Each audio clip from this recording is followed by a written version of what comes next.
Welcome to the Buddhistisches Tauberlin podcast. Join us for live recordings from classes, insightful talks, and guided meditations.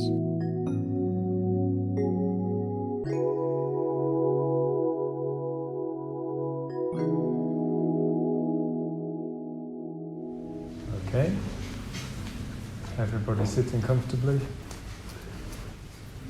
Okay, well, it's great to see so many people in the shrine room again on a Saturday. I'm really pleased to have the chance to give the talk this morning. So I was really impressed last week at Sangadarshini's talk. So those of you who were here will know she talked about the order, the Triratna Buddhist order, and spiritual community. And she did that in a very personal way. So she was talking about her own ordination and her own kind of journey towards ordination. I found it inspiring because you wouldn't know to look at Sangadarshini if you walked past her in the street. This is not about her, this is any of us. If you walked past her in the street, you wouldn't know, if you didn't know her, that her name was Vision of the Spiritual Community. And on a Saturday morning she comes here and leads meditation and gives talks. And it's the same for any of us. If you walk past us in the street without knowing us, you just think that's an ordinary person. But when you get somebody's story, suddenly they really come alive, don't they? And yet last week she had a really fantastic story. And I think that's true of anybody. So I used to live in a retreat centre, and part of the program of retreats that we would do is that we would get people to tell their life story in small groups. And it was always fascinating. All these things about people that you would never guess come out in the course of them telling their life story. So I wanted to talk, taking inspiration from Sangadarshini, I wanted to talk personally and just tell some stories. So in Buddhism we often, on these Saturday mornings, we often talk about the Buddha's teaching, how to put it into practice, and of course that's the most important thing really, that's what you're here for.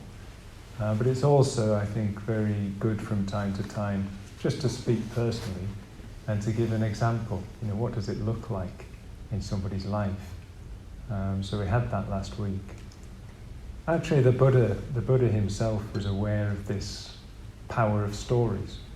There's a famous sutta, the Aryapariyesana Sutta, which is the Buddha's teaching on the noble quest. And he tells his followers at the time, there are two types of quest, two types of pursuit or search in this life. One of them is the ignoble quest, and the other one is the noble quest. So the ignoble quest is chasing after things that are impermanent. So going after things, grasping hold of them as if they're going to last forever, but of course they just melt like snow in the hand. The noble quest is when you go in search of something that is not subject to that kind of process.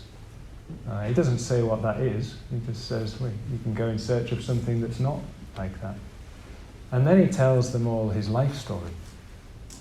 So he just gives himself as the example of this is what the noble quest looks like, this is what I did, this is what you can do. So the Buddha himself, I think, was very aware of the power of story and life story and example.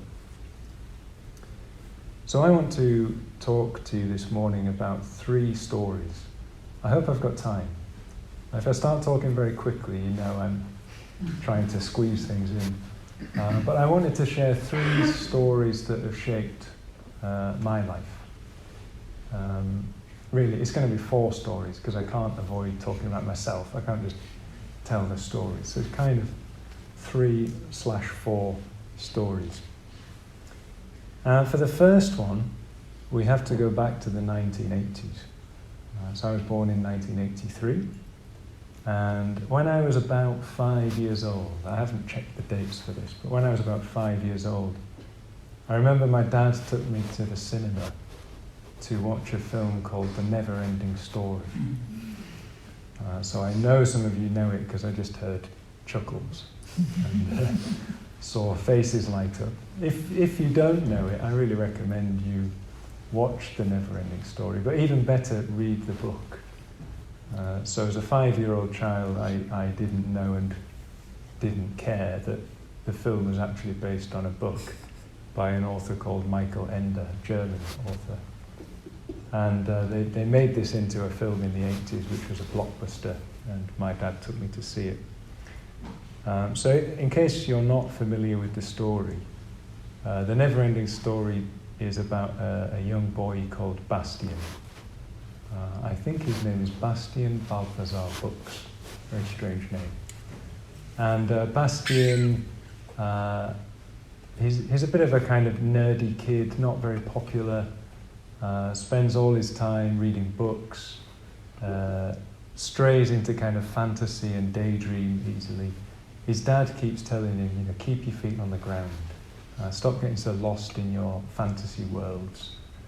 And he's had a sad time of it, Bastian, because his mother has died. He finds these books kind of comforting. But the other problem he's got is that at school he's getting bullied. And one day he's running away from the bullies and he finds a bookshop.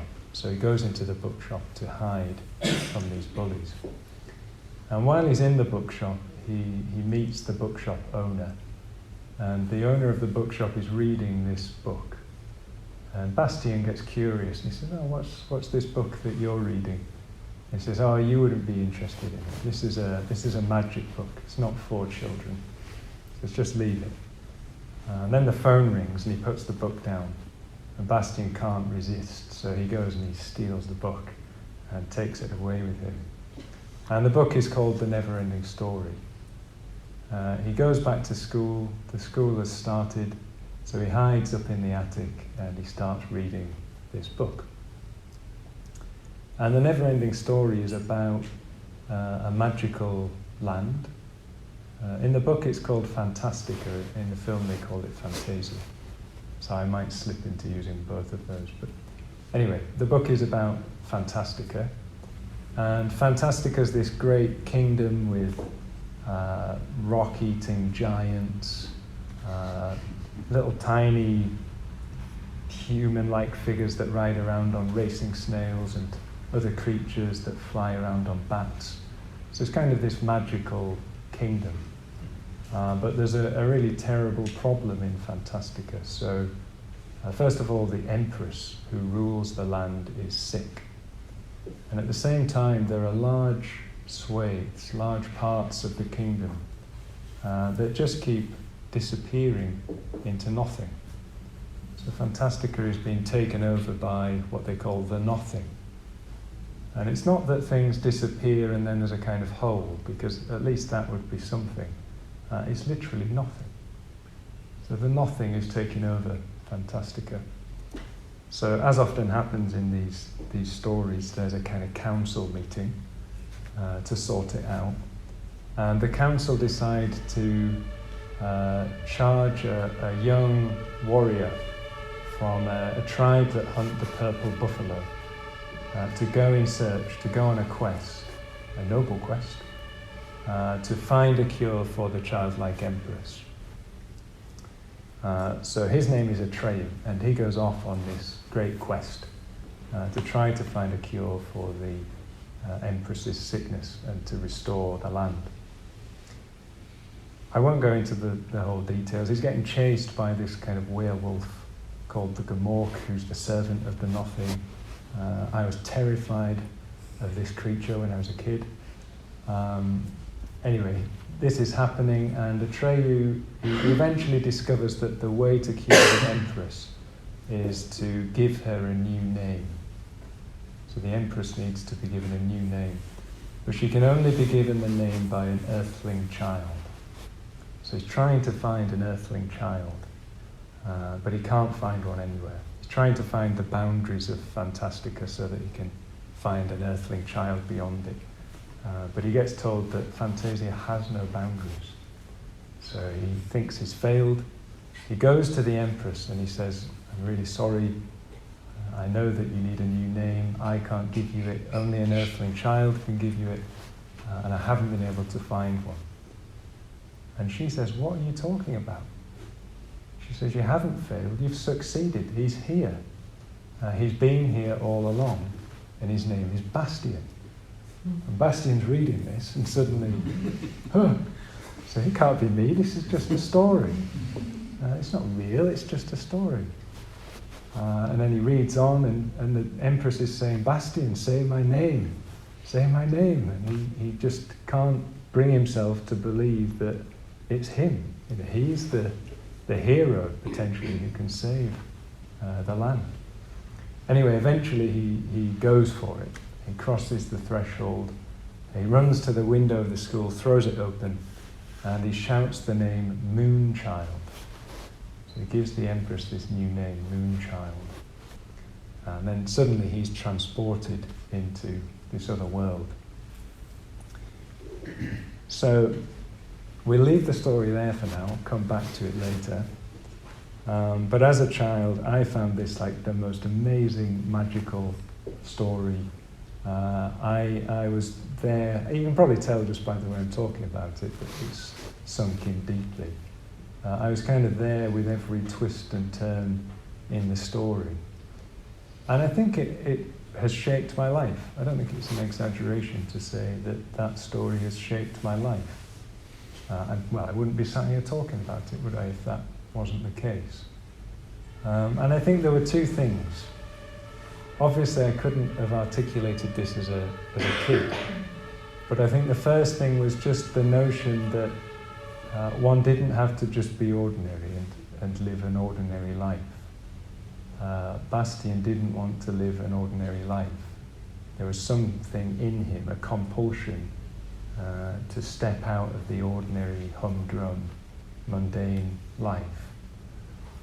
And the second thing that I think is connected to that struck me about the story is that it's possible to have an adventure.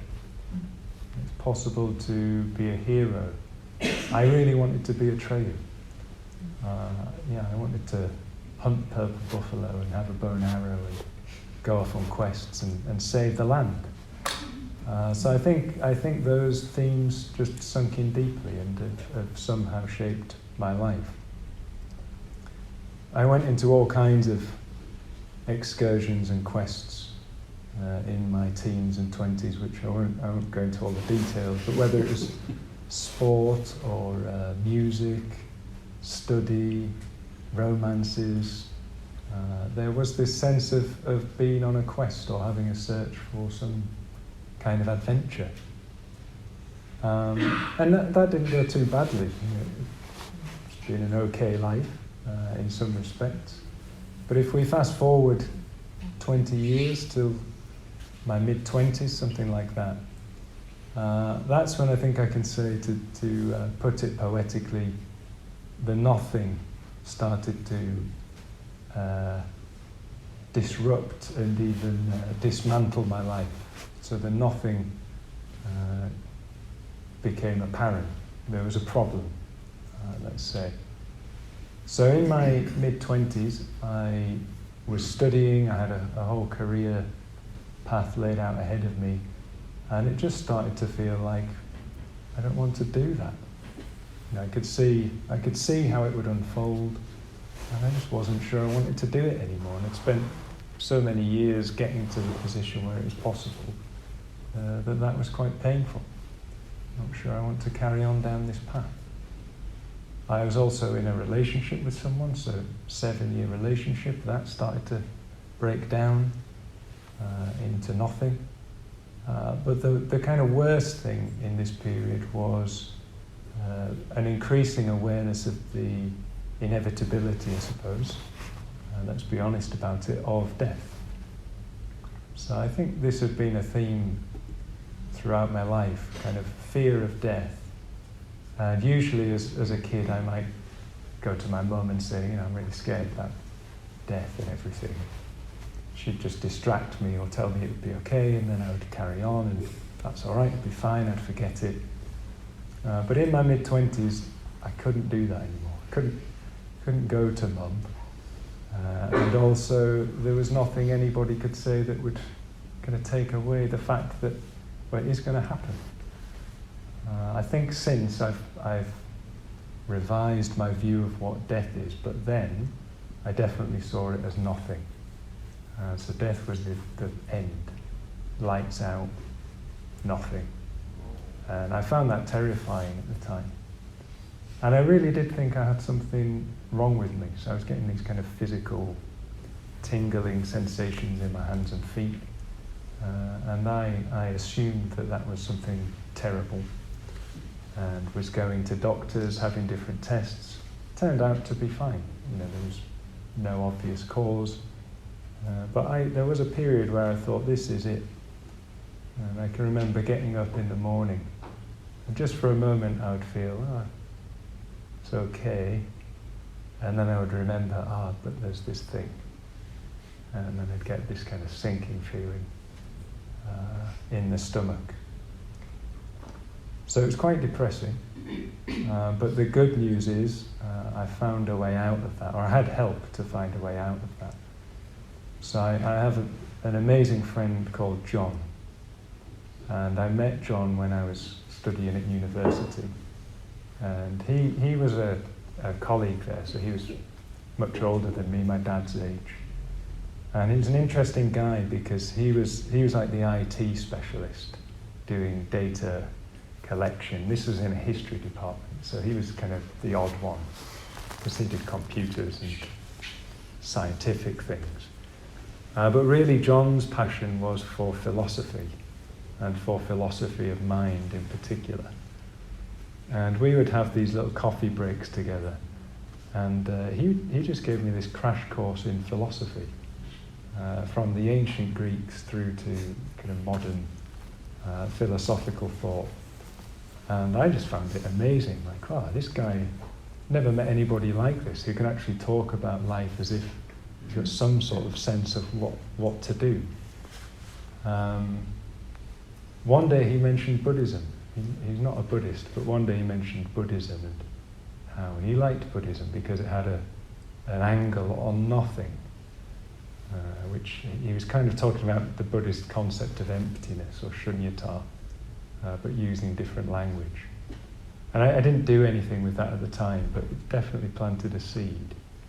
So there you go, that's another story, an extra story, how the seed was planted about Buddhism. But John inspired me at this time to look at what was going on more philosophically. How is this meaningful?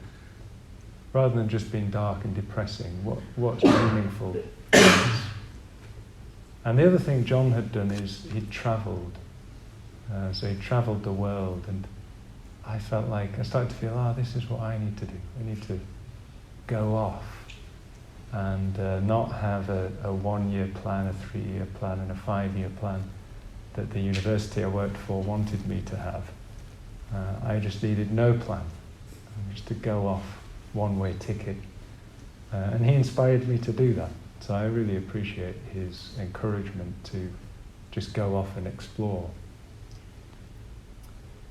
So just before I went travelling, I went to South America. Just before I went, I thought, meditation, that might be a good thing to learn, so that instead of thinking ahead all the time, years down the line, maybe I could be a bit more present and in the moment. And meditation back then was not the kind of popular sport that it is now. Back then it was a niche interest. It's only 12 years ago, but it was not so popular then. I went on Google, as you do, meditation, and the Buddhist center that I lived about 15 minutes away from popped up. And they had this meditation course starting, mindfulness of breathing. So I went along and did this 4 weeks, I think, of mindfulness of breathing meditation course. And very few of us in the group who did the course had ever meditated before. So it was a real beginning, like new world, a bit of an adventure. And I loved it. I straight away felt, this is powerful stuff, this meditation. Not thought that it was always easy, but I felt there was something there to explore. There was adventure, I guess, to be had. So I carried on going. I did the mindfulness of breathing course, then I did a metta bhavana course, and then it was time to go off travelling. But again, that planted a seed, that captured something. And I ended up being away for 4 months. rather than indefinitely, just 4 months. I ran out of money. And also, I think I just felt whatever I was looking for was back in the UK, back in Leeds of all places, in the north of England. So I decided to go back and reconnect with the Buddhist Centre, and here I am, 12 years later. I never thought I'd become a Buddhist. I definitely didn't think I would become one of the people with the funny name. Health warning, be careful. I'm glad I did, but I never saw that coming. But I did know there was something in it, so I wanted to explore more deeply. I don't know how long you've all been coming along for, and how it's going. You come here maybe every Saturday and you hear these talks and you go and think about it. Maybe you talk to some of the other people coming about it. It's not always obvious like what it's doing and how it's going for you. Even to yourself, it's hard to articulate. So I think for me, I was going along to the Buddhist Centre and it was doing something, but I couldn't quite say what. In a way, there were certain things I didn't like puja or mantra chanting. I enjoyed listening to it, but I didn't want to do it.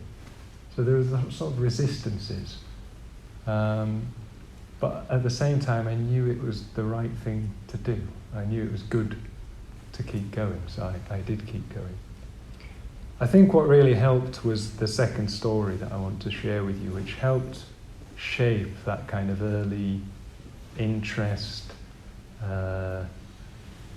kind of wondering what is all this about. This particular story I'll tell really helped to shape things. So the story starts with a great bodhisattva whose name is Vimalakirti. So a bodhisattva, for anyone who's not familiar with that term, it's a being who is dedicated to enlightenment, not just for their own sake, but for the sake of all others. So Vimalakirti is known as a great bodhisattva, even perhaps the greatest bodhisattva, but he never thinks like that. The text doesn't say that, but it implies there's something special about Vimalakirti. So Vimalakirti, at this point in the story, as the story opens, he's living in the ancient Indian city of Vaishali at the time of the Buddha. And he's a merchant, he's married, he has a family, he, at this time, is sick. Or the text says he's manifesting as sick. So maybe it's a slightly different thing, but he appears to be sick. And the Buddha finds out about the great Bodhisattva Vimalakirti's sickness. And he wants some of his disciples, some of his followers, to go and ask Vimalakirti what's wrong. Go and ask how he is, if he needs anything. And all of the disciples say, I'd rather not be the person who goes to visit Vimalakirti. Not that he's unkind or anything like that, but they all tell their stories. And each one of them has had an occasion where they've been a bit embarrassed by Vimalakirti. So maybe they were giving a teaching and thinking that they were very wise, and then Vimalakirti has come along. And he said, well, yeah, that's good, but this is more true. And he's right and they're wrong, and then you think, So they're not so keen on going to speak to Vimalakirti in case he highlights their own ignorance. So instead of asking his kind of human disciples, the Buddha asks his bodhisattva disciples, who are more kind of archetypal, wonderful bodhisattvas like Avalokiteshvara here. So he asks them, and again they're like, yeah, I did have this occasion once where this thing was happening, Vimalakirti came, and I was a bit embarrassed, so I'd rather not go. The only bodhisattva who will go to see Vimalakirti and ask about his illness is the bodhisattva of wisdom, Manjushri. So Manjushri, if you've ever seen an image of him, he often has a sword in his hand above his head that's on fire. And he's the gentle-voiced one, Manjushri. So Manjushri goes to visit Vimalakirti to ask about his illness. And of course, everybody wants to go with him. So they won't go themselves, but everybody wants to see what happens, because the prince of the Dharma, Manjushri, the bodhisattva of wisdom, he's meeting the great bodhisattva Vimalakirti. Something's going to happen. What are they going to say to each other? What's going to happen? So everybody goes along. And I'm not sure how much of the detail to go into, but Vimalakirti makes his whole house disappear. So they just meet each other in kind of empty space. And they have this really paradoxical, bizarre exchange that, I don't know, let's not go there, but they have this weird, paradoxical exchange. And then Manjushri asks the question, what's the cause of your sickness? Are you okay? And Vimalakirti basically tells him that he's sick because all living beings are sick. He's sick because all living beings are sick. He will be cured when all living beings are cured. That's why he's dedicated himself to the path to enlightenment, because that's the cure for the sicknesses of all living beings. So that's the kind of moment where Vimalakirti speaks. And then the whole story goes on and gets all fantastical and amazing and that kind of thing. But that's probably the most famous scene. So that story in itself, I think, had a shaping influence on my decision to be sat here doing this.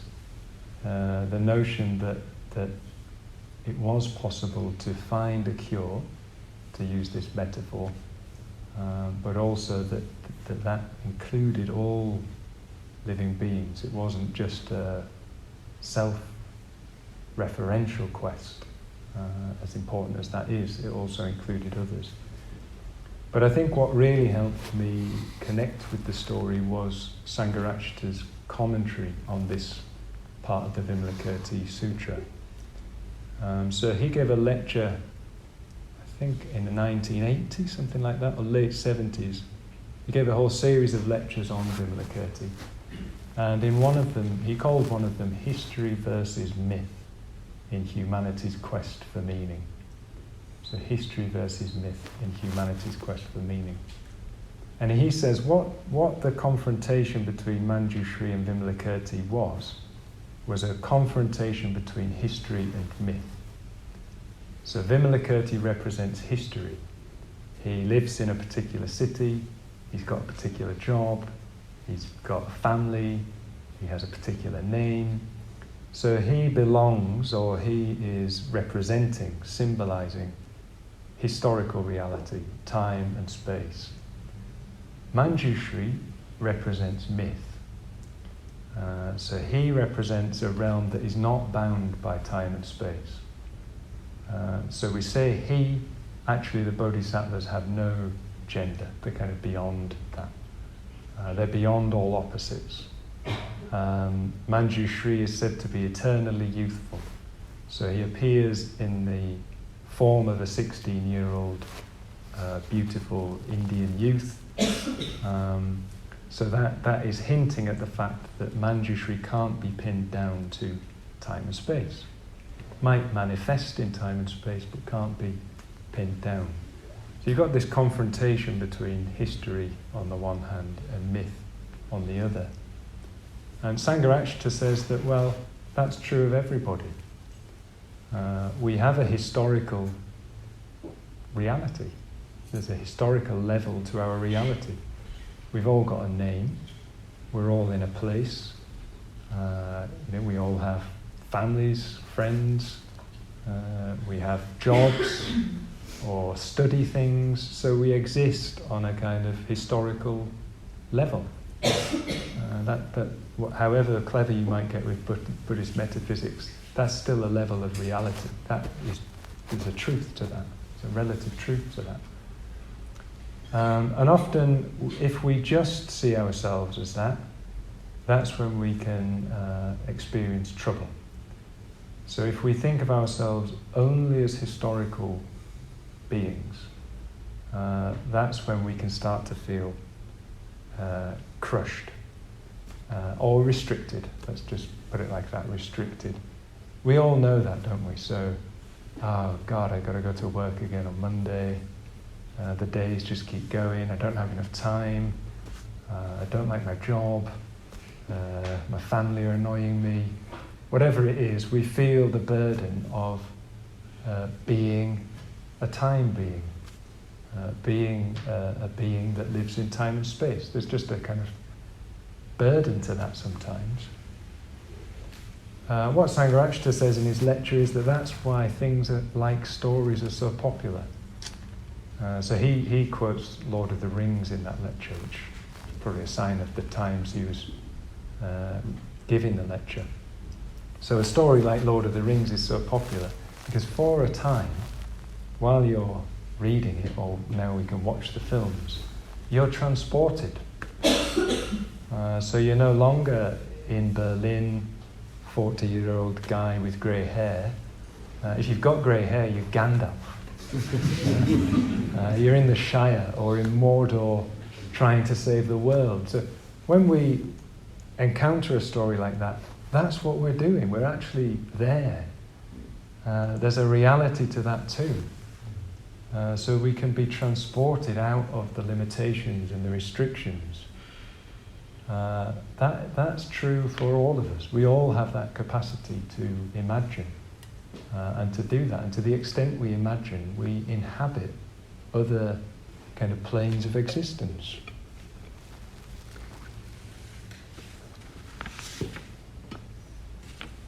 So for me, this gave me a real license to imagine. I think I've been imaginative in my life. I always loved stories and things, but I never realized, this is like a power.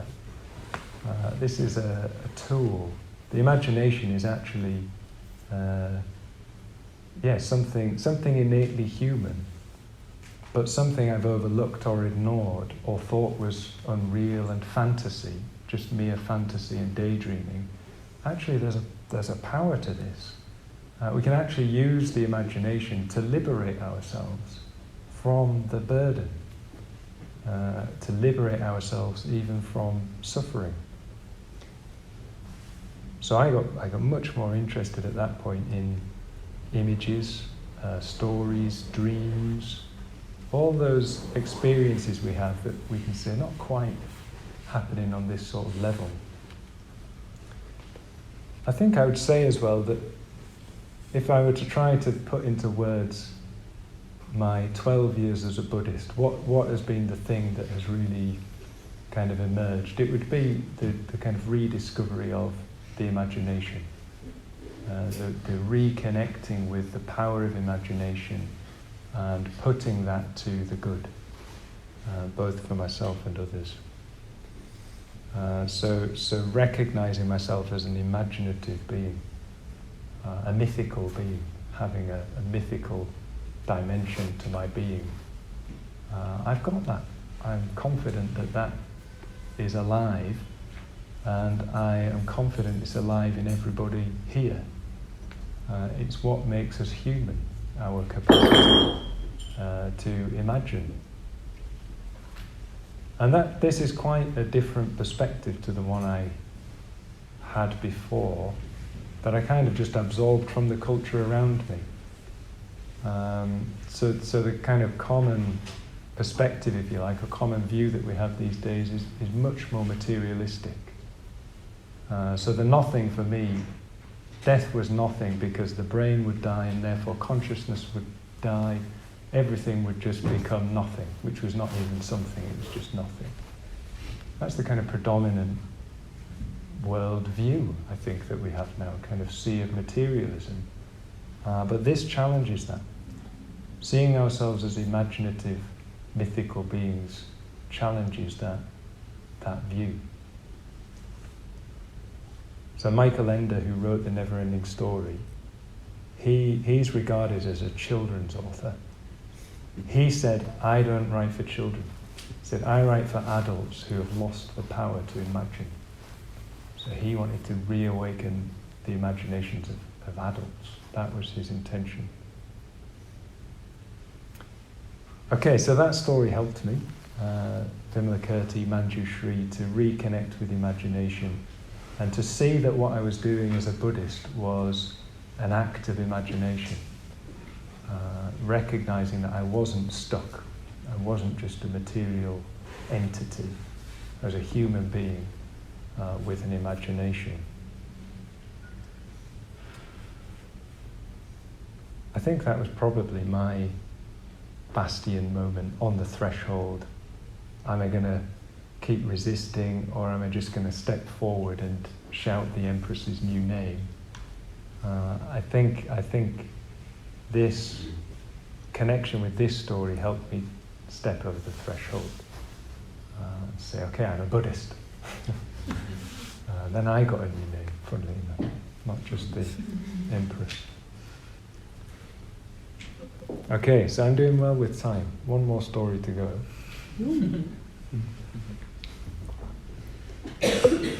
So as amazing as all that is, kind of coming into contact with our imagination, we could go off anywhere, couldn't we? We can go beyond time and space through imagination. There is a danger that comes with that. There is another health warning that's necessary when we start to become more aware of our imagination and the capacity for imagination. So let's go back to the NeverEnding Story, because in the film it ends where I ended the story previously. Bastian shouts the new name of the Empress. He goes into Fantastica, and then she grants him the power to make all the wishes that he would like. He brings Fantastica back, and then the film ends. That's where the book gets interesting. That's just the beginning, like not even very long into the book. And then it gets really interesting because Bastian's got this superpower. He can imagine whatever he likes and it will just come into being. So of course he brings back all his friends. He brings Atreyu back. There's this luck dragon who Atreyu flies around on. So he brings all of them back to life. Every time he makes a wish, he forgets something. So he forgets something about his life back in the real world. So he loses a memory every time he makes a wish. And he starts making all these different kinds of wishes, that he's really handsome. He wears a turban and kind of princely attire. All different kinds of things. But he runs into problems because he's not thinking about the consequences. So he wishes for things without thinking about the consequences. And soon enough, the whole world starts to get more and more chaotic and disturbed. And he starts to get disturbed and inflated and like full of ego. And he even betrays his friends. So he betrays Atreyu and the luck dragon, Falkor, and others. So no time to go into the details of that. But eventually he starts to see the error of his ways, that he's just been making these wishes without thinking through the consequences. He feels regret. He wants to put things right. He realizes that he actually has only one wish. All his wishes boil down to one thing. His one single wish is that he wishes he could love. That's his last wish. He wishes he could love, but in order to do that, he has to forget the last thing that he can remember about himself, and that is his name. So he wishes to love, completely forgets himself, forgets everything about himself. When he does that, he enters the water of life. Whatever that is. He enters the water of life, which is kind of guarded by this archway consisting of two snakes eating themselves. So a symbol of eternity. So he enters this kind of the space, the real mythic space, outside of space.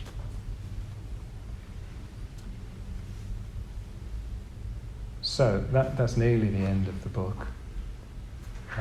In my own case, I can relate to that part of the story. In a way, I'm glad I wasn't exposed to that as a child, because I don't think I would have got it.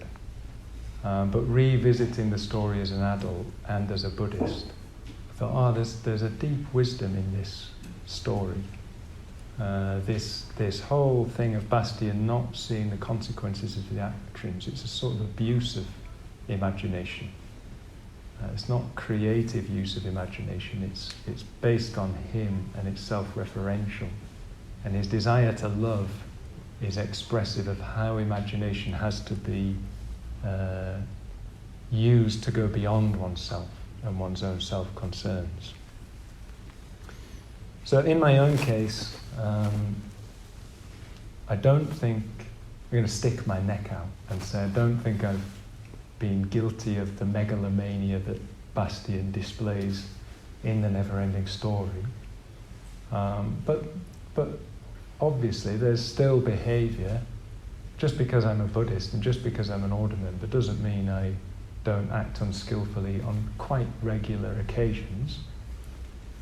Nothing major that I need to confess, but still there's a lot of self here. Sorry if that's a disappointment. There's a lot going on here. What are these people thinking of me? That kind of narrative and chatter. That's still there and still goes on. And when that goes on, I can misuse imagination. I say, maybe this person hates me. Or maybe they just got a bit of a frowny expression, that's all. Maybe that's a trivial example. There are more serious things as well. So I've definitely made mistakes and had misadventures since stepping over that threshold and declaring myself a Buddhist and becoming an order member. There's definitely been misadventures. I think where I see a parallel with Bastian's life is in my desire to be a hero. So that was his great wish. He wanted to be the hero. He didn't want to be the kid in the attic reading the book. He wanted to be a Treyu. And that's where things start to unravel. I'm not saying being heroic, being ambitious is wrong in any way. We need more ambitious heroes, I think, to act well in the world. But if one's doing that for one's own sake, that's when I think it becomes problematic. And I think I've had a habit through my life of wanting to succeed at things, wanting to do well, wanting to do things for other people, impress other people. And that's okay up to a point. But I think that still has some way to go to burn itself out in my life. And where I've had difficulties in the last few years is where that's getting a bit too extreme. I need to kind of pull back and actually ground the imagination. So I don't find it too difficult to be visionary and see what's possible and put my energy behind it. But if I'm not careful, I lose touch with the ground. So a few years back, I guess about 4 years ago now, I had this period in my life where I was living at a retreat centre, doing lots of retreats, putting lots of retreats on, doing things that I thought were helpful for people, and were helpful for people. I'll be objective about that. But I was pushing myself too hard. So I was trying to do too much in the name of a good cause. And eventually what happened is I started to feel dizzy. And I had maybe 2 months, 3 months, where on and off I would just start to get this kind of dizziness. And I'd have to stop and sit down or lay down. So it was a definite message, like Padmasagara, stop, lay down on the ground, come out of the sky and lay on the ground. So this was going on and challenging, problematic, challenging my views about being capable and being able to do lots of things. Sometimes I just had to lay on the floor. So not easy, but again I was saved, I think, partially by another story. So I was helped by other people, but also another story. And this is our third story. So the story of Zen Master Hakuin, which I was telling just the other night on one of our Thursday meditation sessions. So Hakuin was a monk in the Rinzai tradition of Japanese Buddhism. And he was a real high flyer. So Japanese Zen Buddhism in Hakuin's time was hardcore, and he was the most hardcore monk of them all, I think. So they had a tradition of turning over koans in one's mind. So phrases that you can't solve on a rational level. So things like, how do you get the goose out the bottle? What's the sound of one hand clapping? So it sounds like nonsense, but for Hakuin this was a real problem. Like, what's the sound of one hand clapping? And he would meditate on that koan intensely, trying to solve the riddle. And he ended up getting something that's known as Zen sickness. Zen sickness. So he describes how his lungs were kind of on fire, his feet and hands were like ice all the time. He could barely breathe, he had to stop doing anything, lay down. He was really in a terrible state. In a way, he couldn't handle the insights that were opening up. It was too much for him. It was destroying the kind of vessel. And he went to all the doctors in Japan, all the acupuncturists and traditional doctors. None of them could help him. But one of them told him, what you need to do is find the hermit who lives in the mountains called Master Hakuin. Go and find Master Hakuin and he might be able to help. They said, probably you'll never find him, but try. You're in a desperate situation, you might as well try. So Hakuin goes off up the mountains to find Master Hakuin. And at one point he hears the chopping of wood. So he hears an axe chopping some wood. He thinks, maybe that's him. So he goes towards the sound, and sure enough he sees a robed figure kind of quickly disappear. So Master Hakuin, whenever he sees someone, he just runs away. But Hakuin sees him, and he sees him enter a cave. So he makes his way through the wood over to the other side where the cave is, and he enters the cave, and he sees Master Hakuin there. So Master Hakuin was said to be something like 380 years old, and he had long black hair. So Hakuin sees him sat there, and he begs him for help. He describes his symptoms. Master Hakuin says, there's nothing I can do to help you. I'm just an old, stupid monk who lives in the mountains now. You're a great Rinzai Buddhist priest. How can I possibly help you? He says, no, please, I really need help. So he starts to describe his symptoms. And Master Hakuin says, you've got the Zen sickness. There's not very much you can do. You've been pushing too hard, meditating too much. There's not very much that can be done. So Hakuin's a bit disappointed by that. He says, the only thing for it is for you to learn introspective meditation. You need to learn introspective meditation. Cut back on words, he says. Cut back on words and come to depend solely on your primal energies. Come to depend solely on your primal energies. So then he teaches Hakuin this meditation practice, which involves visualizing, using the imagination, visualizing a blob of butter, fresh butter, the size of a duck egg. I don't know how big a duck egg is, but let's say like that. Imagine that on the top of your head, melting down over the scalp, over the face, over the whole body, down into the lower part of the body. So you just imagine this happening, filling the body with awareness, with energy, with the warmth of this melted butter. He says, if you do that, maybe there's a chance.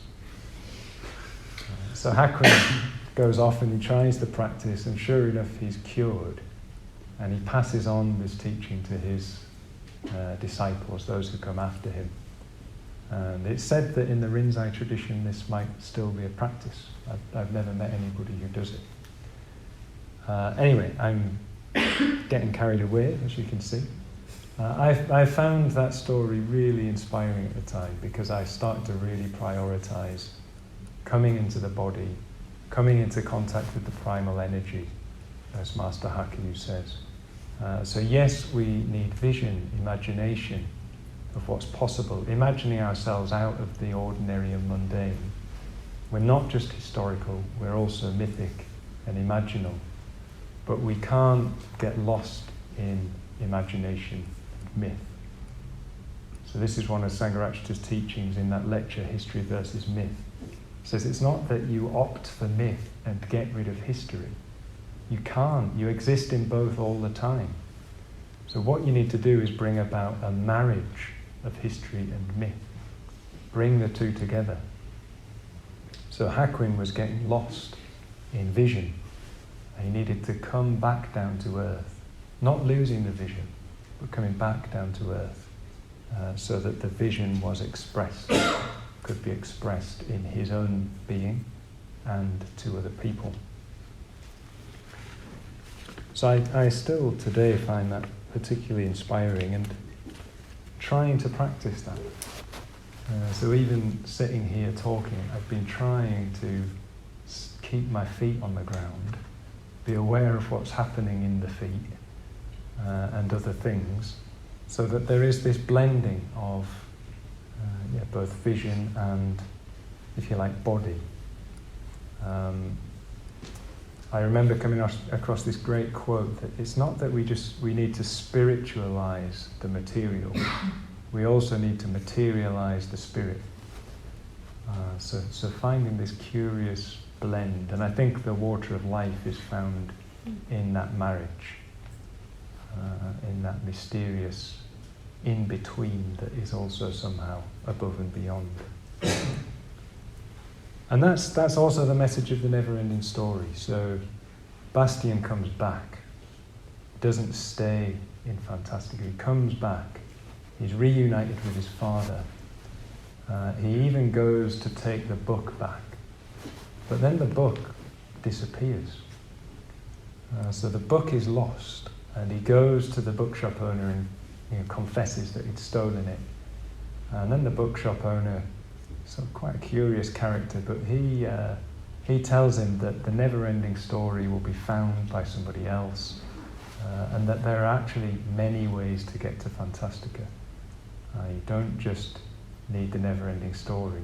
You'll find that story wherever there's creativity, wherever there's imagination. The quest is to keep going back to Fantasia, keep giving the childlike empress a new name, and keep coming back and sharing those riches and those stories. So they are my 3 stories that have shaped my life, and partly we've had a 4th story in how that has happened. I'm just going to leave you with a few questions to finish. So first of all, what stories moved you as a child? Maybe you've been thinking about this already. So what books, films have moved you? What posters did you have on the wall? Who are your heroes? What were the stories that moved you? Because there probably still are. Probably still in there, even if you're not conscious of it. Do you feel trapped by historical reality, historical personality? Are you looking for something beyond that? Do you get lost in fantasy and imagination? Do you need to somehow ground that? And the other question, are you on a threshold? So are you at that point where you're wondering what to do next, whether that's to do with here and Buddhism or something else? Where are those thresholds in your life? What's holding back? What are you trying to move towards? I find those areas really fascinating. Like, what's the crucial situation in our life where we're not quite sure what to do? And the last one, are you prepared to become the author of your own story? Because that's what crossing the threshold would allow, I think. Really becoming the author of our own story. So I think if you answer yes to any of those, I think you're lucky, because there's some awareness of this dynamics of our being, the history and myth of our being. And I think you're lucky because you're in a place where that can be spoken about, that can be explored. I'm not implying that everyone in the room has to become a Buddhist or a Sri Ratna Buddhist. In a way, what we're talking about goes beyond that, or is what those things are really about anyway. But you're lucky because we can explore it here, we can talk about it. And that's rare. I think that's a rare thing within this sea of materialism, that we can explore questions like we have been, and explore stories and responses to stories. Okay, so thank you for your attention.